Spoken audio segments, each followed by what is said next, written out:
I'm your host, Kyle Ellicott, and today we're continuing our discussion this week where we went from talking about manufacturing and supply chains to gaming, entertainment, esports, to now hospitality and travel, $1 trillion industry, some analysts say, and probably much bigger than that. Something has been dramatically impacted, just like our previous topics this week, over the last 6 months. However, the big thing with these industries, again, hospitality and travel, is what's going to happen in the next 12 to 18 months. And how will technologies that we've really consumed over the past 6 months play a role in their future? How will things like artificial intelligence, how will virtual reality, how will data, how will all of these potentially autonomous flying vehicles, as we've talked about on previous episodes around this topic, how will these all play a role in the way that we look at travel and the way that we look at the hospitality industry, all the way from our food to our service to the actual experiences that we have? Well, that's what we're here to talk to you about today. And we've brought some of the best from around the world to talk to us, not just what's happening on a macro level around the world, but also on a micro level, whether that be from Latin America to the US, to LATAM, to the Eastern Europe, all around. We've got a lot to cover for you today. And with that, as we do here on every episode of VCTV, big thank you to you, our audience, for tuning in. If you're an investor and would like to be on a show like today, share your insights, share your thoughts about what you're seeing or happening around the world in different technologies and industries, we'd love to have you. Reach out, entrepreneurs. You'd like the chance to pitch us as investors, get a chance to talk to us about what you're doing and learn a little bit more about how we think, tune in and reach out. Elena and I and the entire LA Token team would be happy to hear from you. And any feedback on what we can do to improve, give it to us. And with that, a big thank you to Elena and to the entire LA Token team for bringing VCTV possible to your screen on any device, anywhere you may be watching around the world. Now, we've got an awesome panel I don't want to take away from, and we've got a great show ahead of us today and many more to come this week. So let's get started. First and foremost, Julio, welcome back to the show. We had you here yesterday talking about everything around gaming and entertainment, naturally bringing you back to talk about travel and hospitality. Welcome, a little intro and a little background. Thank you. Maybe not so naturally, but it just happens to be one of our core industries for investment and general advice to clients, travel and leisure. Probably even a little bigger than what we do in gaming and esports, although both are, happen to be our cup of tea. So from yesterday, I simply changed my background, and I can tell you that New York Bay Capital is an investor and an advisor. We are based in New York City, and we've been active for 5 years now, independently. The partners, we got all together from various big companies, and we started this smaller company. We raised a good fund, and we've been investing right now, looking specifically at hotel and leisure options that are better technologically, and even airlines. Happy to be here, and I hope we meet more investment candidates as a result of this conference, as we usually do. Wonderful. Even airlines. This is going to be interesting to talk a little bit about. So you're playing the spread, hospitality, travel, everything in between, including the airlines, the connection point. Julio, get ready. We're excited to dive into that. And I know you have some experience focused around Latin America. So I definitely want to unpack that in addition to what you're seeing out of the New York area as well. Next as well, Mark, welcome back to the show. Pleasure to always have you. If you could, a little intro and background on yourself as well. USMC Reserves, 15 years investing, venture fund, built it from scratch, turned around bankrupt company, stage 4 cancer survivor, Lebanese. And I just want to say, haven't slept in 2 days, and a prayer for the 150 Lebanese that got killed yesterday, and the 4,000 that are bloodied, and the other several thousand that they still haven't found. Thank you, Mark, and welcome back to the show. And on that note, definitely hopes and everything out to those who were affected yesterday. it was a very tragic event, but we'll continue on and keep those in our thoughts. So thank you very much, Mark. Cleet, welcome to the show, first time guest as well. It's a pleasure to have you. If you can, a little intro and a little background on yourself as well. Hi, everybody. My name is Cleet. I work with Julio. I am a partner at New York Bay Capital. We've been working together for 5 years. My background is in Africa. I'm originally from Africa. Excuse the background noise. So we've mostly been working with African companies that are trying to raise capital in Africa as well as here, which is tricky, kind of like Latin America, and that's what we've been doing. Wonderful. Welcome to the show for the first time. Excited, just as I mentioned with Julio, Mark, to dive into some of those more specific details. So with you around Africa and what's happening there, playing the cross-border on the other side, from cross-border from the US to Africa. There's a lot of activity there, and so it's going to be exciting to dive in. And next up, another new guest on our show, and a good friend of mine with a vast amount of experience, Kent. Welcome to the show for the first time. Make sure you unmute, and if you can, a little intro, a little background on yourself. Thanks, Kyle. My name is Kent Makashima. I'm currently a co-founder and CEO of Armada Chain, a supply chain technology startup. My background's kind of mixed, a lot in like the IoT, blockchain space and expertise. But I've worked with venture capitalists, angel investors, different firms on providing due diligence, investment support, and analysis as well. I guess relevant to today's topic, I did work with a travel portfolio company at one of the firms I worked for. So excited to definitely talk about the travel and hospitality space. Wonderful, wonderful, and welcome to.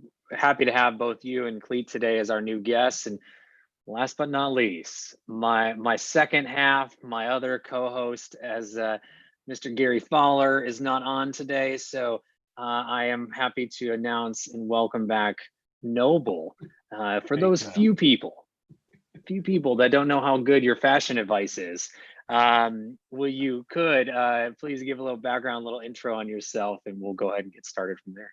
Yeah, for 26 years, I've been in the investment industry, written several books. The last two are Winning the Trading Game and Trade Like a Pro. I've been on Fox Business News, Bloomberg, but this is always the best to be with you, Kyle. My company is Dracone Capital Partners. We work with pre-seed, seed, and almost pre-series A companies, help them find capital. I'm also an advisor for M Accelerator in Los Angeles. And we have a venture fund that we've initiated during COVID-19, of course, because that's the best time to do it. We're in the middle of raising 40 million, 15 million from accredited investors, another 25 from institutional. And our focus has always been in both the augmented reality and virtual reality space. I hold a patent there and lead up the tech company in that space. And so when it comes to travel, we've seen a huge explosion in the utilization of just different VR and AR technology for particularly business travel. And I think that this has kind of expedited some of that. And we may find that unicorn use case pop up for VR because of the changes that people need to make, but still need to travel. Absolutely. And whether that be through, Julio's wonderful background, or we do step into a headset device, whether that be something like Decentraland or some other type of experience. We've seen Google start to mess around with this as well, and other companies as they start to enter the spaces, including Apple and the like as well. And as I mentioned to begin today's episode, this is $1 trillion industry, 1 trillion on a minimum that we're being told by analysts. That's a very big, impactful industry on a global scale. Now we know that the past 6 months, a lot has happened, or in some cases, not much has happened. But all jokes aside with that, would love to hear each of your opinion on kind of where things are and what you see coming forward in the next year as we start to kind of transition, to Noble's point, transition how we think about travel, how we think about some of these new experiences. So Julio, let's kick it off with you. Where do you see things going in the next 6 to 12 months, 12 to 18 months as we start to rethink what it means to travel? If I can share my screen, let me see if that's possible. No, I could show you some statistics. Maybe Elena can fix it, but let me know. You know, IATA, the International Association for Travel Agencies, puts out this report, and let me see if I can find it right here. You could see it right there, and I think that this graphic. Can you see the screen? Yep. Okay. I mean, this Mhm. graphic tells it all. You had a constant growth here from 2010, right, to 2020, and we were going down the dotted line. All of a sudden, something happened. I hear it had something to do with a Corona beer, and they so we went all the way down here, and now we've got the recovery, right? And so the recovery is anything here in yellow. You're going to have a what they call the range of uncertainty for the recovery. And this is IATA. This is about the airline industry, but it's air passenger forecasts. And unless people are flying, I mean, there is no travel and leisure, hospitality industry, because people have to get there. And if you did this for bus lines, it would look the same. So, but for airlines, lots of statistics are kept. And what you have here is that hopefully by 2024, we're going to get back to where we were in 2019. But, we're definitely off the original forecast. And this here is the gap, which even after 4 years from the pandemic, at least according to IATA, we're not going to get back, right? Wow. So, these are very bad times for travel and hotels and all of that. We one of our clients is a major hotel in Mexico. It's been shut down since March, and we know the owners, but it operates under a brand, right? One of these big international brands that everybody's heard of. And their problem is that even when the Mexican government says that maybe it's okay to operate on some sort of limited scale, the brand, which is the hotel manager or the operator, has had this corporate policy of we will not open, because they fear more a headline about one guest getting sick at their hotel than actually operating on a 20%, 30%, 50% basis. So we have there's fear, and there is an obvious lack of ability to travel due to closed borders, as well as an economic crisis. So I couldn't think of a worse time to be in an owner or an operator of any kind of business that has to do with travel, leisure, hospitality. But I also could not think of a better time to be an investor in it at this time, right? So if you're really one of these people who say you gotta strike, when everything looks terrible, when all the forecasts look bad, this is the time. I think there's no other industry or group of industries that compare. I mean, the pandemic has actually been good for some medical businesses and for many other things. Even oil has recovered, but travel, hospitality, they're in for a lot of pain.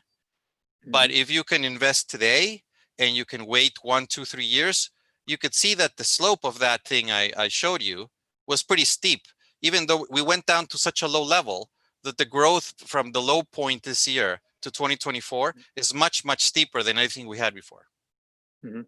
Well, and it's a lot of built up tension. I think that's such a good foundation to where things are, right? It's very real. Very few people have traveled, wasn't just in the past 6 months, it's still currently happening as well. And if anything, travel has shifted, maybe not as many planes, more local travel as well, which has also changed the hospitality industry from those big hotels to maybe smaller ones, or similar to what we talked about yesterday about Nintendo Switches, camping gear, tents, sleeping bags. This basic, camping gear has hit a premium online, and in some cases is delayed weeks upon weeks to get in place, just because people are looking to travel more locally. And Noble, I want to come to you next. I see you shaking your head. How do you see things, and where do you see things kind of going forward here in the travel and hospitality industry? No, you hit the nail on the head. There's the idea of the staycation kind of popped up maybe 3.5, 4 years ago. And now it's been, because of COVID, like a triple down. We've seen more friends and acquaintances go camping and take long drives up the California coast than I've ever seen before. And so, anecdotally, just to reiterate what Julio showed on the charts, people are just finding different ways to travel for leisure. And there is opportunity, in all kind of adversity. And I believe those people who, I don't know if you've heard of glamping, but the glamour camping set, that this whole situation has been a huge boon for them, because people get a chance to quote unquote camp, but not have to be outdoors. Now, leisure is not my specialty when it comes to travel. We always focus on the business component of travel, and even amongst ourselves, anecdotally, Zoom, that we're all interacting in a different way. But the government and a lot of places that businesses that really needed to travel to either show drafts and documents, who were really interested in showing 3D models and architectures, are really doing a hard pivot to virtual reality in order to integrate a full-blown experience for their clients. Things still need to be built. Development needs to still go on, and you still need the minds of multiple either architects, designers, mechanical engineers on various projects. And so they really don't want to risk themselves being in a cylinder going across the country just to share CAD drawings. And so VR has become a real staple in trying to integrate what's happening. And it's funny, prior to this, if you guys know anything about the industry, Vuforia had come out with something that was pretty unique. They had already shown multi-user AR at the last large conference, in which multiple engineers could work on designs and manipulate them through VR as a group. Well, this accelerated that spatial utilization of VR so that everyone on the engineering team could feel confident. And so travel in and of itself, I believe that this moment has changed business travel in a huge way, in which the alternatives have aggressively been pursued. Zoom alone has started to help people raise capital with ever stepping into the foot of a VC's office. Julio's talking about investments he's made, and everyone's, so the world has changed in general. And so business travel, I think, may not come back the same way leisure travel will post-COVID. Yeah, I think you're right. And a lot of analysts have shared very similar views, right? To talking about on the public market side of where things are going to travel, right? Like business travel may never recover. And that's also an okay thing, as this new virtual connection allows us to be so many places at once. I mean, right now on this call, we've got 4 different countries represented on a minimum. And here we are in doing business, right? If a company was to come on to pitch us, they could have the chance to pitch, multiple investors in multiple different countries, all interested in them. When before, as we've talked about last week in our summary episode, is you generally have to get on 4 flights. That's 4 flights of multiple hours round trip just to get into each of our offices to then have that presentation. So you're absolutely right. Just on the investment side, from the manufacturing side, even furthermore. I mean, we've talked about the digitization of so many industries, and this is just playing a role as, unfortunately, travel from a business side actually may be reduced due to the acceleration of digitization, which is interesting. And Mark, I want to come to you, Gary and Kent next, but Mark, on your side, what are you seeing happening in the travel? I mean, you and I have talked about this offline, online, but where are you seeing things currently and kind of going forward in the future? Well, first of all, in your drawer, you should have 2 things: a real estate deed with oceanfront property and gold. Okay. Now, when it comes to travel, I don't care about COVID. If your business is strong and powerful, all COVID makes makes you a little bit more powerful and tougher. It is never a good idea to invest in travel. Travel has been crap throughout the years. instead of losing 40 million a day, we're losing 100 million. Okay. Now, I've invested with a government. When a government subsidizes an airline, I'm in. I've invested in regional airlines. If the regional airline are small, like in areas, for example, in Switzerland or Brazil or whatever, it works. If the regional airline is with a glamping and you're getting like the groups of family, 6 and 8, and you buy a couple of jets, it can work. But even like a Surf Air can fail if the planes aren't bought properly and so forth. But you better be passionate about it. You better understand it, and you better have a CEO who's done it for many, many years. And I'm looking at one now where the CEO has gone to 4 to 5 different airlines. It's very, very difficult from that perspective. That's on that. On the real estate side, it's all about the experience. I've done it with a multi-billionaire in Acapulco, and I did it like a timeshare. I added the health piece of it. If you make it an experience to a person, they will come. That's the key. Now, when there is no COVID, you can be an order taker and people will just come in. That's not relationship building. That's not investing. That's not sales. It's like people who say, oh, Mark, I know how to invest. I've never operated anything. Well, you know what? You can't run a business through a spreadsheet, and you will not keep your wife on a spreadsheet. You got to really understand the business intricacies. So I'm all about real estate on the ocean, and I'll buy it all day long. I'll support it. Africa, Mexico, I don't care where. You just have to understand the culture and be invested with somebody who knows the area. As far as airlines, yes, if it's Brazil or different areas and it's a regional. If it's a big one like a continental, no, absolutely not. Southwest is an outliner. That's Very my much 2 so. words. No, your 2+ words.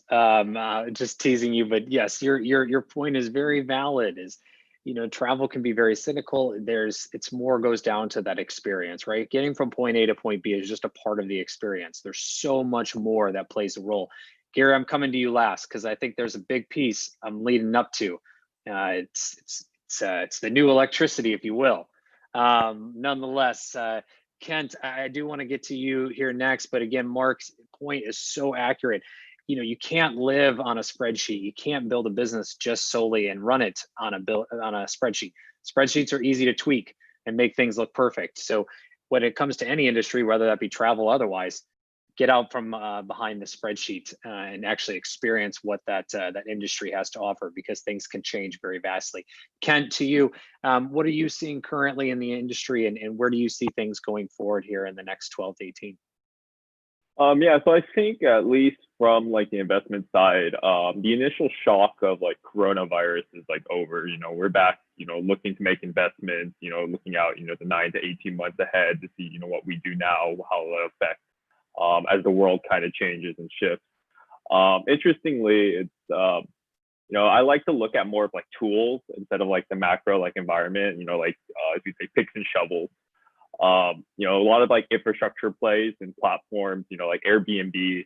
I think Vacasa or whatever that company is, they just raised their next Series C, maybe at a lower evaluation. But if you're on like the PE side and looking for like value investments, while these companies are struggling, it's a good time to come in and get a good deal. Because honestly, you know, with the amount of you know, control they have over like the vacation property, you know, rental property areas, it's going to be very hard for another smaller company to come in and take their spot. But instead, you know, they have enough resources to weather through the coronavirus panic, and it's a good value maybe to come in at this point. Another thing I like to look at is, you know, interesting like Airstream right now. They've seen their sales double over the coronavirus pandemic. And it kind of leads that, you know, even though like hospitality industry may be down as a whole, it does, there are these small like niche markets that are thriving. You know, like you said, it's like camping gear. For me, I've been very much following like the RV industry. A lot of people, you know, they don't want to go out and take a plane, but they'll always be like, oh, maybe it's time to buy that, you know, Airstream to go so I can take that trip up to Montana and, you know, do a little bit of camping there. So right now, most of my investment is just focused on making some value plays on these companies that, you know, might need a little bit more support to get through the next 9 months or so.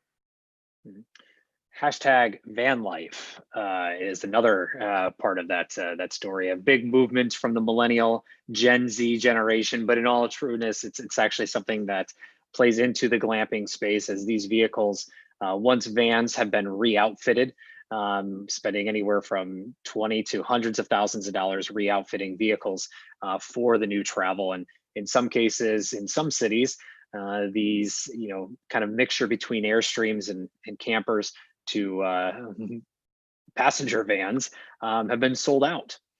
Again, I continue to use this analogy of things being sold out because people are rushing to all of these things that just did not have the supply or do not have the supply to reach the amount of demand as people are looking to do things a little bit more localized. Last but not least, Gary Fowler, welcome back to the show, my friend. To you, same question. Where do you see things currently with travel in the next 12 to 18? And after that, I'll have a follow-up for you. Well, so it's interesting. So Kent stole my thunder on this. We're dealing with the RV environment with one of my startups. So it's incredible how it's expanded. And the thing that's really interesting, Kyle, think about by going together, families are now going camping again. This is stuff that happened 30 years ago, right? These are the kind of things, all this stuff on the pandemic side, it's really interesting because we're going back. In a way, it's not bad. So I actually was on eBay looking for an Airstream. I wouldn't have done it 5 years ago, but I'm actually looking today. So what I think, and by the way, we have a company that I funded that actually does batteries, modular batteries like a Tesla. And one of the opportunities, one of the markets are RVs. And who would have thought a year ago that it would be such a hot market to have modular stackable batteries? But guess what? You're right about glamping. They want the technology inside those environments, the Airstreams or whatever, Winnebagos, they want it. And by the way, people are spending a lot of money for these, right? A couple $100,000 if you're on a Bluebird platform, it's not cheap. So it's not like the old days where you got a canvas tent and you took it in the back of a station wagon and went out camping. This is a whole different deal. It's like really like taking your home with you. So I think it's a good thing. And I think there's, on a way, this COVID side, if we've talked many times, have created some obstacles, but it's also created phenomenal opportunities. And I like with some of the things that are happening, as we talked about before, bike sales are going through the roof. You can't get a bike. Try to find a bike. It's crazy.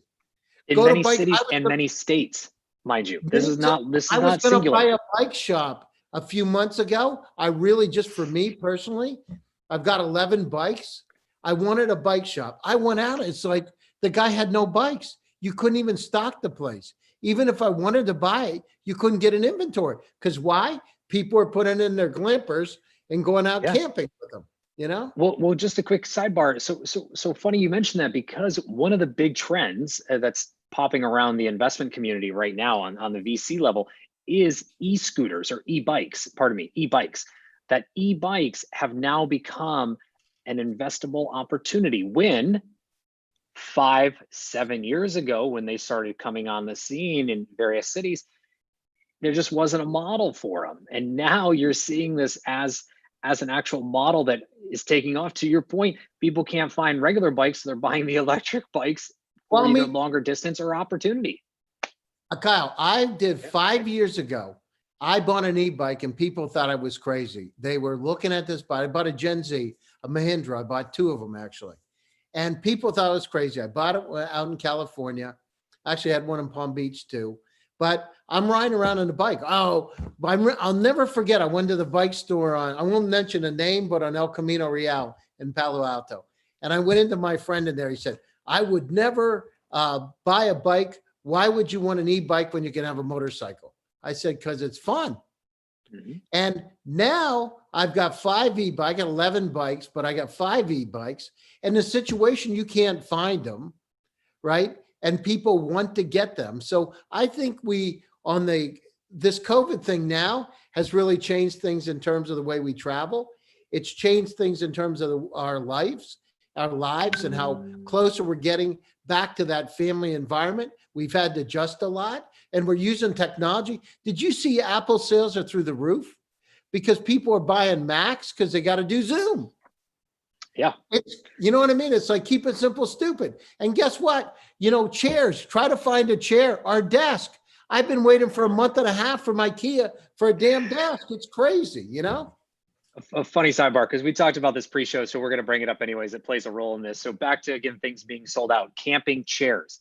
Camping chairs are now at a premium. They're double to triple the price. And if you can find one that hasn't sold out, its delay is 3 to 4 weeks. So that camping chair, I'm getting a little steam off my my chest here because I'm frustrated about this. Yeah, you want a chair, you gotta wait 3 weeks, which means if you want to sit in it in the next few days, guess what? You're waiting 3 to 4 weeks to sit in that chair. So to Gary's point, all of this that we've been talking about, just setting the stage, and we're about to come around for a few more questions here, but just setting the stage, there's so much that are impacted in these industries, so much fringe, so much opportunity in the smaller bits and pieces, the things we take for granted every day, that when it comes to travel and hospitality, it is wide open. It is fair game. And with that, before we get into more opportunities, Gary, I'm going to come right back to you and coming around to everyone with each of your areas of expertise. Technology. So technology, Noble kind of kicked this off with AR, VR. Technology is playing a role in how these things are changing. So to you, around artificial intelligence and maybe some other things, how do you see data and AI really retransforming hospitality and travel for us in ways that may not have been thought of 6 months ago? Starting with you, Gary. Oh, you're on mute. Yeah, I mean, the situation is, so we've got to be a lot smarter than we were before, right? In terms of travel. So if we look at where artificial intelligence can play, so we've got to make sure, look at the number of airlines that are down now. How in the world if I tried to get a ticket from West Palm Beach to San Francisco, how do I find as a traveler a ticket? I mean, it's crazy. So I think systems in place to be able to show what flights are available. I mean, I just want to know where I can fly from today. So those kind of things that are assistance to help make our life better. What hotels are open and what aren't. I go to Priceline to book a hotel. I can't tell if they're open or not anymore. So how do we find out easily a list? So I think some assistance to be able to help us there. I think finding places with this COVID changing so quickly, where the COVID is, so we can understand, can I take my camper and travel to Indiana, or can I travel to North Carolina? Is it going to be safe? Can I even get across the border? I heard they're looking, especially we're from Florida. I'm in Florida right now. They look at license plates of Floridians in different states. I don't want to get stopped in quarantine in Georgia. That's not a good place to be quarantined, if you know what I mean. Well, good Southern cooking, but nonetheless, I'm with you. Having that personalization, having that data, having that assistant, which is playing a role into the bigger thing we're going to be talking about a little bit later this week around consumer devices and consumer e-commerce, is really that emergence or real application of assistance. We've teased it with certain devices. I won't say their names in case they're being overheard in all of our homes, since I can trigger that. But all of these devices were there. Can I say one other useful. Kyle? Yeah, one other please. thing I think we need to take a look at, right? And it hasn't been done. Let's say cruise ships today. I don't know about anybody on here, but I'm not sure any one of us would want to jump on a cruise ship right now, right? Not probably. Right. And the situation is, so how do we take technologies like thermal imaging, so we can actually thermal temperature detectors and tell what kind of temperature somebody has coming on? So we need to figure out how we can make it safer for the people that come on the ships, that come on the planes, specifically ships, right? So we understand that it's safe. I don't want to go on some cruise ship if there's a high chance I'm going to get COVID. I don't want to be stuck in the middle of the ocean somewhere, floating around for 2 or 3 weeks, trying to figure out if I can come to some port. So we need to come up with, one is the protection. The other thing is, in terms of the technology and travel, we need to come up with these vaccines so people can actually get vaccinated so that we don't have the issue, and contact tracing, right? So we know Mhm. who should be on there or not, who's high risk, who's not. And this, you bring up contact tracing. This is also something that's big, that's playing a role into travel and hospitality. And I want to make sure everyone else gets a quick opinion in here around technology as well. And thank you, Gary. Julio, to you, and then Mark, I'll come to you next. But Julio, to you, where do you see, technology playing a role in these industries as we move forward here in the next few months as well? And which technologies do you see really dominating from an investor perspective we should be paying attention to? Well, building up on what Gary said, and then I gotta also talk a little bit about what Mark said. But what I think what Gary is talking about is curation. I think that when the internet came in, you would say that the probably the thing you expected out of the internet was curation, right? I mean, there was also the social communication aspect of it, and downloading information, right? Those maybe were the other two things. But when it came to actually, going to a site that would tell you what's best, what's available, what's not available, what you can do, what restaurants are open in your neighborhood, what movies. I mean, that's what the internet, I think, where people really adopted it, was that idea that from your phone you could just find out a whole bunch of information, but it was information that was curated for you, for what you needed. And that trend's alive and well. The internet is still around, and if you can find a place, like Gary said, that'll tell you not only which hotel is open, but what experiences you can have, where you can go and be safe. There's a lot of opportunity to create new experiences for entrepreneurs to figure out something that is worth offering people and satisfying their needs. If their needs are to feel safe on a cruise ship, then you could build easily an internet app that somehow only books cruise ships with certain people who can demonstrate, or they can upload that they've been tested. And their work needs to be done, but I think that when you say stay away from investing in travel or travel and leisure, a little bit what Mark's thesis was, not quite his thesis, of course, but I think if you look at investing as a whole in travel in general, that it could be a bad idea. A lot of people have lost a lot of money, especially with airlines, this obsession that people have with investing in airlines. But when you look at it, Expedia was once, I don't know, $5 a share or $8 a share or something. And it's now, although it's been flat, it's now $80 a share. You're right. Expedia was a really good idea at the time. It's a curation and an offering of services.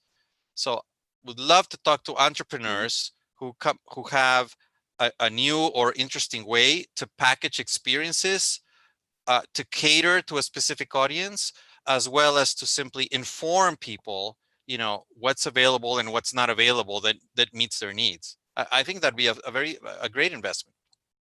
And it's all about technology. Absolutely. Mark, to you, continuing on that. I'm 200% with Julio there. 200%. I wasn't talking about that. I was talking about an airline. Now, I want to go back to what everybody's talking about. COVID is not the reason why you go camping. COVID is not the reason why you go glamping. It's because of the experience. It is the experience. You make the experience well, people go to it. And that is, now, as far as technology, I'm going to tell you a couple technologies that I think are awesome. Now, whether they work or not, who knows? Turkish Airlines, you put your stuff on, no one touches it. They spray it down. It's supposed to be clean. Whether that's that or not, who knows? But that's what it is. Then they spray you. Then the hotel I'm at, they have a robot, brings my food, does the cleaning. Okay, takes a little bit longer, but cool. Then they bring a mirror with weights for me, and those are rubbed down, and I get to do my workout. And then I go through a scanner to see my heart rate and my respiratory, and are my lungs full of fluid. So these technologies are pretty awesome. Now, how accurate they are, all that, that's a different story, but that's where AI and technology is going. And now this is data. What else can you do with that data? That's what's going to be interesting. Well, that's definitely where things get exciting. I mean, whether it be on the assistance side, recreate catering, customized experiences, all of this and how things shift and change, to your point, absolutely. Ken, to you, and then Noble will finish out before we get to the lightning round. Ken, to you, where do you see technology, something like blockchain, for instance, which you have a little bit of experience in, how do you see that playing a role in the future of travel and hospitality? Yeah, before we dive into blockchain, I think that everyone's like nailing the head right now about it's all about data aggregation. What do we do with this data, etc.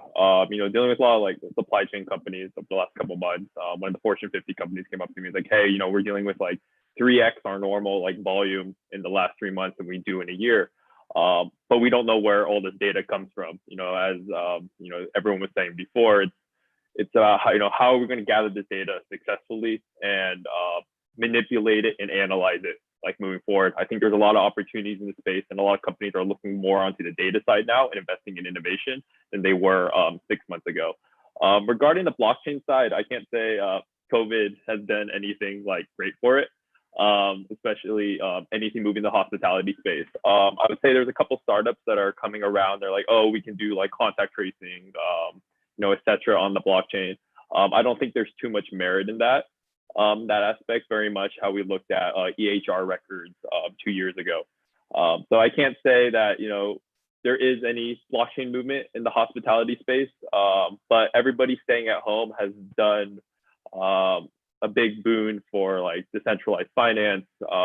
Looking into video games on the blockchain, Decentraland, a couple other interesting things are coming through the pipeline soon. So has affected the industry in other ways.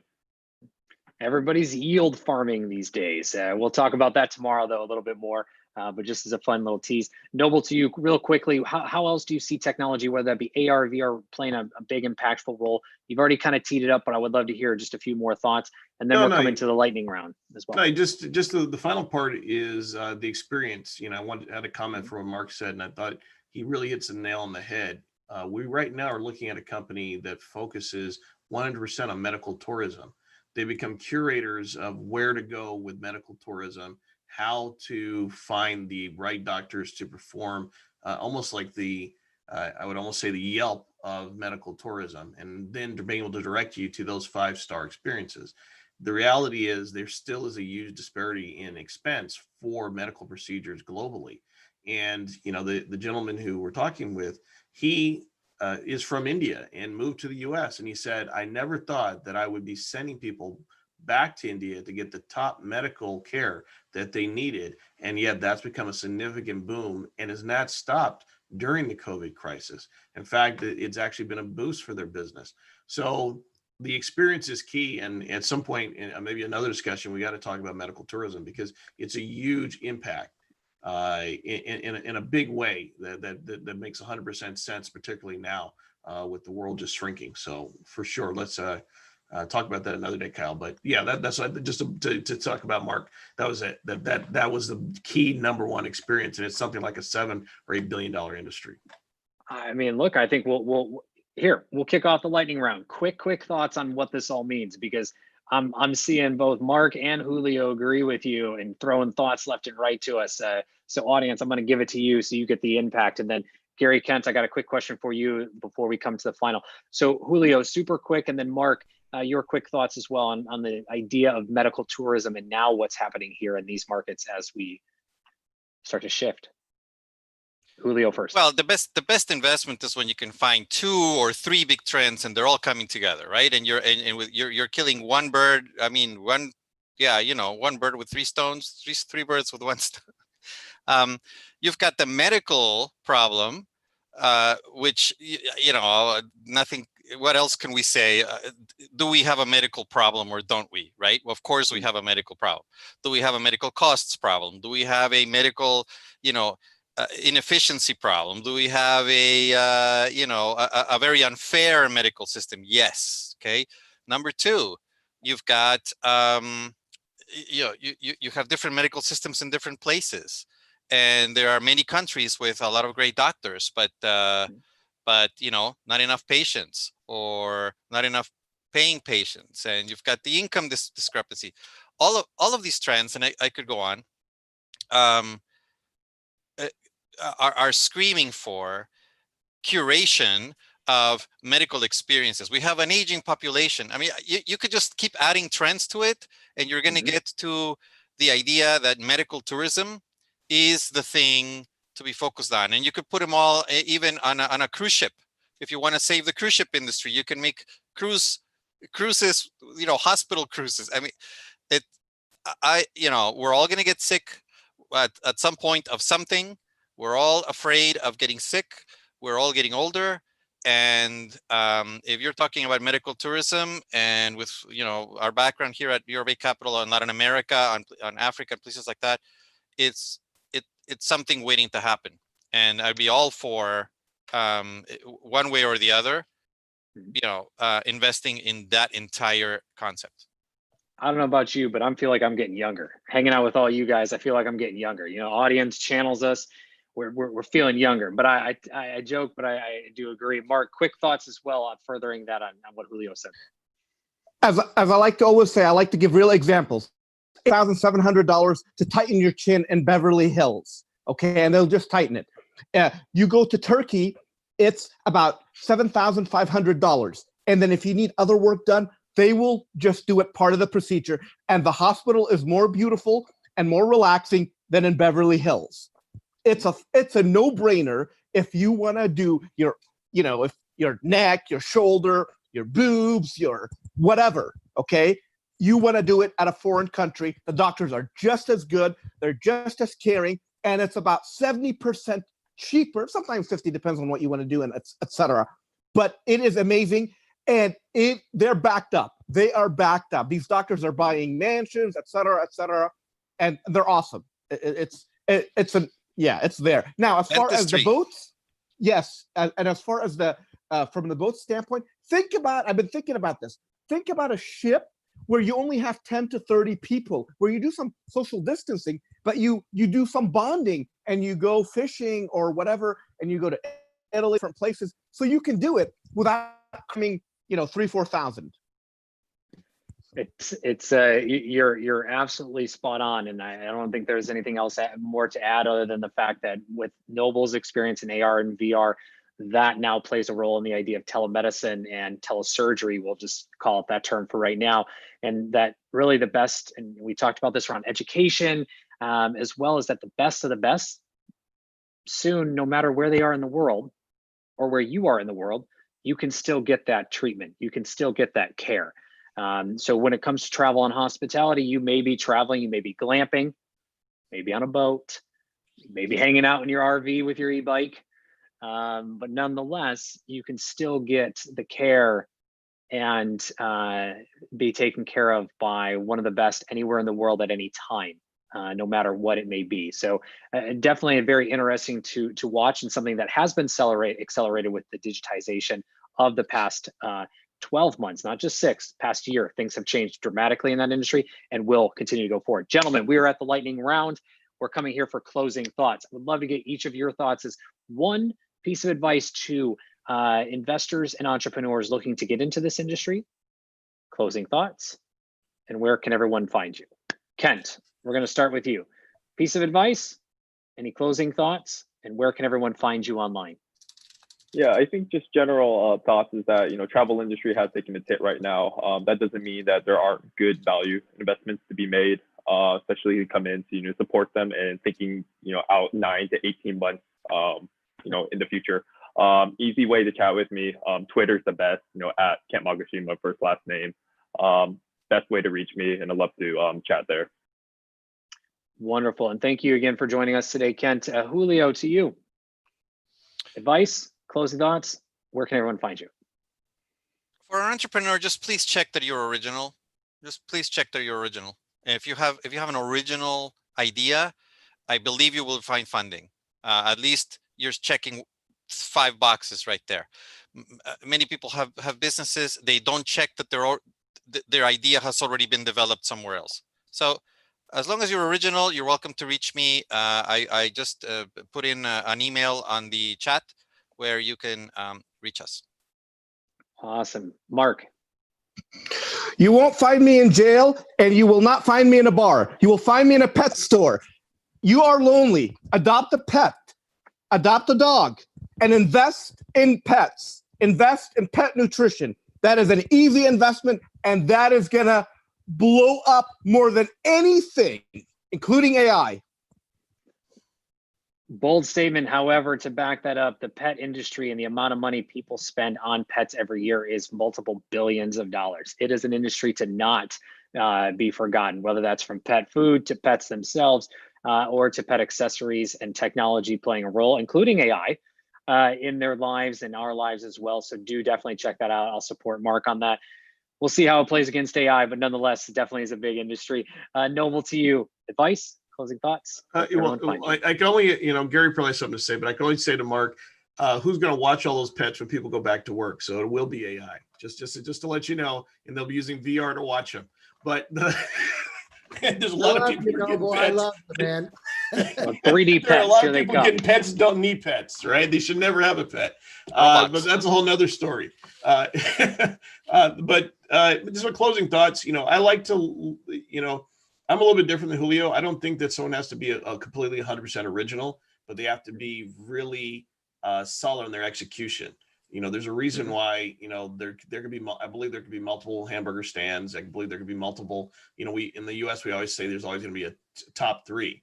And so I think that the goal of our particular style, especially in the pre-seed and the seed level, is to find founders who are committed to their vision, regardless of what it is, and then have the capability to execute in a solid way that we can feel confident in. More importantly, even though we focus on VR and AR, our accelerator is open, it's agnostic. So for those people who want to become part of the cohort at M Accelerator, it's very easy to just submit. We get about 1,000 people submitting to be part of our cohorts, and we're happy to see people across the spectrum. We didn't even get into the food like we did last time, but that's a big part of travel and tourism as well, and how those once you get there, how are you going to be served and how are you going to eat? So I'm very excited about the space, and I believe that during this adversity, we're investors. We're always looking for the outlier opportunities, and so we're contrarian by nature. So as long as the founders are contrarian, I think there's opportunities. Absolutely. And maybe we'll all be, all those new food experiences will be all plant-based. We'll see. Plenty to come on that later. Gary, to you, close us out. Closing thoughts? Yeah, so we look at it, we look at it today and listen to what we said. So COVID comes and people are going down doing RVs. There's a sick problem with travel. We think about medical tourism where the prices are a lot cheaper. So, Steve Jobs said it, right? Think differently. Think about what the opportunities are based on what the circumstances. What would you do in that situation? And I've made some of my best investments that way. Predict where the market's going to go. By the way, AI can help, by the way, Noble. So I think there's a great opportunity if you think out of the box. I like the idea of medical tourism. By the way, I've gone to Latvia to get my teeth. I was traveling to Russia. I went to Latvia. It was a lot cheaper, about a third of the price of getting work done in the United States. I went to the doctors in Russia. It was about a 50th of the cost and high quality doctors. So I'm for it. I mean, the thing is, you got to think differently. We are global. Look at where there's an opportunity to get the best prices and service. And by the way, so if you're doing that, think about the opportunity to create a company around that. So you're taking them over to Latvia, you're taking them to India, you're taking them to Latin America. And by the way, this changes all the time. Prices change. So you got to make sure you're able to move your model around. It's like offshore outsourcing. So I think there's an opportunity. Listen, think differently, stay positive, look at the bright side of it. These times will be gone. The Spanish flu of 1918 took a couple of years to go through, but people survived, and they move forward. We'll do the same thing. It's helped us prepare better, and digital transformation is here to stay. So get stuff done. I'll correct Gary on that. Get shit done. GSD Venture Studios. Check it out. All right, everybody. I'll plug it for. Again, gentlemen, thank you so much for joining us today. And also, Khalid, thank you for joining us. I know she had to drop off, but really appreciate her time as well and input. I'll tell her. We'll bring her back. I'm sorry to interrupt, but I'll tell her. She had a problem. She was, yeah. Okay. She was on the ferry, and we were just so honestly, again, and thank you. So thankful she could join. Thank you, Gary, for the thumbs up. To your audience, Thank you for tuning in. If you like what you heard, click subscribe, give us a thumbs up. If you want to be on the show, investors, we'd love to have you share your thoughts and insights. Reach out. Elena and I, and the LA Token team, would love to hear from you. Entrepreneurs, you want to come on and get the chance to talk to us, pitch us, share us with your idea. Reach out online, as we're all available on social media 24/7, as everyone has said, or feel free to come on the show. We'd love to have you. Thank you, Mark. And a big shout out to Elena and to the entire LA Token team. As always, thank you, Julio, for putting this show together and making VCTV possible for you anywhere in the world. I'm Kyle Ellicott, your host. We'll be back here tomorrow with a double episode. That's right, 2 episodes, full packed day, talking about consumer and consumer e-commerce. How are we buying things? What are we buying? What's different? Where are the opportunities? Where should we be investing? And my personal favorite, fintech, blockchain. What's happening? What's not happening? Maybe a little yield farming, maybe a little decentralized finance, maybe a little infrastructure, contactless payments. Who knows? So much to talk about in one day. Tomorrow, as we lead up to our big show at the end of the week, Friday, talk about everything that's happening around the world in technology, in regions, and investments. I'm Kyle Ellicott, your host.